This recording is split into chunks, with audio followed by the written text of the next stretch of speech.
pour le permis de conduire, les examinateurs sont sympas. Ils vont te donner une voiture repère. Alors, vous vous mettrez en double fil le long de la voiture bleue pour effectuer un créneau en marche arrière. Il n'y aura jamais une place derrière, mais il y en aura au moins deux.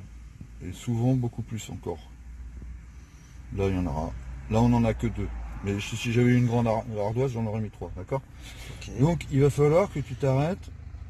Il y a un rétroviseur. Au niveau du rétroviseur. Tu vas te mettre rétro, ou alors juste avant, ça sera peut-être plus judicieux. Voilà, ton rétro un tout petit peu décalé. Mais, il y a un prérequis à ça. Il faut d'abord contrôler dans ton rétroviseur intérieur, pour être au courant de qui te suit, à quelle allure et de quelle manière, et clignoter à droite bien avant. Pourquoi? Parce que les gens n'ont pas l'habitude de faire des créneaux arrière quand il y a beaucoup de place. Ils rentrent directement en marche avant. Ouais. Du coup, comme les gens ne sont pas tous formatés au permis de conduire, ils vont te suivre et ils vont rien comprendre jusqu'à la fin.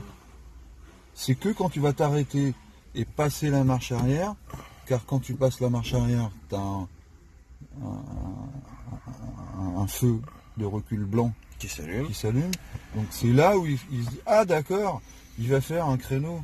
Et il est con, pourquoi il n'est pas rentré en marche avant? Mais parce que je passe le permis de conduire, monsieur. Et qu'on m'a demandé de le faire comme ça. Mais il ne peut pas comprendre tout ça.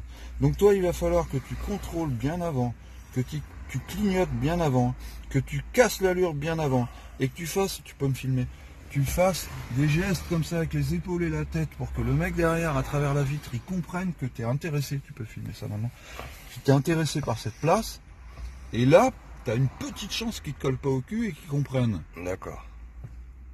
D'accord? Ok. Et ensuite, une fois que tu es arrêté, bah, soit il t'aura déjà dépassé parce qu'il aura soit il se vite, sera arrêté soit plus loin. au moins, s'il est très bienveillant, il va s'arrêter super loin derrière, mais en tout cas, ça va bien se passer. Par contre, si tu oublies ton clignotant, ils vont pas comprendre. Ils vont pas comprendre. Et si en plus tu regardes pas derrière, l'examinateur il va tiquer quoi. Ouais. Il aura raison. Voilà.